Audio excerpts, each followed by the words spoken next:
મિત્રો અદ્ભુત વાત, આપણા ગુજરાતની અંદર જે રાધાશાહી સમય હતો અને એમાં એવો સમય હતો બારવટિયા, એટલે મારી પાછળ જે મંદિર જોઈ રહ્યા છો સાહેબ, આ ધ્રોબા ગામ પણ નહીં હોય એ સમયની જોગમાયાના બહેણા છે અને બારવટિયાના બેસાડેલા માતાજી.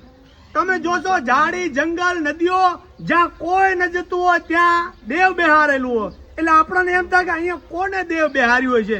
ઘણી ગુફાઓની અંદર નદીના દુર્ગમ્ય સ્થળો ઉપર કેમ કે ત્યાં દેવ બેઠા હોય છે, પણ બહુ ડીપમાં જે એનો ઇતિહાસને વાગોડીએ તો ખબર પડે કે અહીંયા બારવટિયા દ્વારા અહીંયા દેવ બેસાડવામાં આવ્યું છે.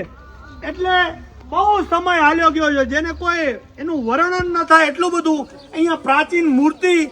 કરશન ભુવાજીને કહું કે થોડું વિસ્તારથી આ જોગમાયાનો ઇતિહાસ સમજાવો કે કેવી રીતે આ બારવટિયાની માતા અહીંયા બેસી રહી, જે ટાઈમે ગામ નહોતું એકદમ જંગલ હતું, અને એ સમય કેવો હશે ખરેખર કે માણસ જતા રહે દેવનો કોલ કાયમી માટે ધરતી ઉપર પડ્યો રહે છે.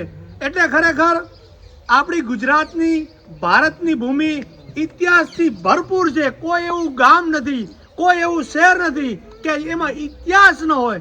તો જોગમાયાના ચરણોમાં આપણે ઉભા છીએ અને કરશનભાઈ તમે વિસ્તારથી થોડુંક જણાવો કે અહીંયા જોગમાયાના બેસણા ખરેખર કઈ રીતના થયા હતા અને આખો વાત કરો તમે. કે બારવટિયા સમય પહેલા હા કે આ બાજુ અહીંયા વ્યવસ્થિત જો આ મૂર્તિ છે પહેલી હપ્તેલ પહેલા કઈ મૂર્તિ કીધી? આર્યા. અચ્છા, આ બહુ જૂની મૂર્તિ. બહુ જૂની. અચ્છા, હા હવે તમે અહીંથી વાત કરો વ્યવસ્થિત. આનું શું ઉદાહરણ આપ્યું? થોડું પાયામાંથી વાત કરો, થોડું પાછળ જતો રહો. કે બારવટિયા અહીંયા આવીને સમર સંજોગે આવી અને બે હતા.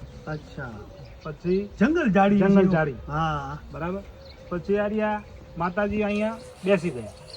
પછી બારવટિયાને કીધા કે તમારા મારા કોલ પૂરા થયા. અચ્છા, એટલે એ લોકો અધર લઈને ફરતા કે લઈને અધર, ફરતા? મોટા માથે લઈને ફરતા. અચ્છા, ઊંટ ઉપર લઈને ફરતા હા. વાળે. બેસી જાય. અચ્છા, એટલે પછી આર્યા ભૂલી ગયા એટલે નીચે મૂર્તિ બેહારી દીધી. ફોજ પડી એટલે પૂજાની વેળા થઈ એટલે મૂર્તિ યાદ આવી એટલે માતાજી કીધું કોલ તમારા મારા પૂરા, તમારા સદાય સાથે. પણ હું અહીંયા હું અહીં બેસી ગઈ. ક્યાંથી દેવો લઈ આવ્યા છે શું ખબર ભુવાજી? હવે ક્યાંથી લઈને આયા એ રહી તો એવું એમનું એવું કેવું કે અમે જોગમાયા તરીકે પૂજે, પણ અમારું ગામ છે એ જોગમાયા તરીકે પણ હાલમાં પૂજે છે, એમ ચામુંડ તરીકે પૂજે છે. અચ્છા, અને આ કયા દિવસોમાં આમનું કઈ ઉત્સવ ઉજવાય છે? એમનું નોરતા. અચ્છા, નોરતા. આઠમનો દિવસ. અચ્છા, આઠમનો દિવસ. દિવસ. અને તમે કીધું કે આ મંદિરમાં થોડો વધારે તમે ફંડ ફાળો એમ કે કઈ આપેલો? હા, આપણે આપેલો છે કે આ મૂર્તિ આપી તરત અમારી આલ તરીકે કુળદેવી અમારા. અચ્છા, બરાબર. એટલે આ મૂર્તિ અમે લઈ લીધી. અમારા સ્થાપના અમારા હાથે થઈ ગઈ. આ જે જૂની મૂર્તિ અહીંયા ને છે? હા, જૂની અહીંયા આ નવી મૂર્તિની સ્થાપના થઈ. અચ્છા, આ મંદિરને કેટલો ટાઈમ થયો છે? આ કર્યા ને આને એક બે વધારે 2-3 વર્ષ. 2-3 વર્ષ.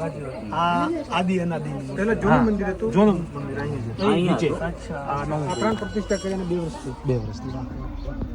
તો મિત્રો આવી રીતે આ જોગમાયા ચામુંડના કે અહીંયા સુંઢા માતાજી છે, ભગવાન જાણે ત્યાંથી લઈ આવ્યા છે કે ક્યાંથી લઈ આવ્યા છે એમનો અહીંયા કોઈ લેખ હશે. એટલે આવી રીતે જોગમાયાના અમે દર્શન કરવા આવ્યા છીએ ભાઈ બહેનો બધા, અને બધાની માતાજી ચડતી રાખે એવી જોગમાયા ચામુંડના ચરણોમાં પ્રાર્થના. બધાને થોડું બતાવી દે લખવાનું અમે ઓલી બાજુ છે મઢ ડેલો.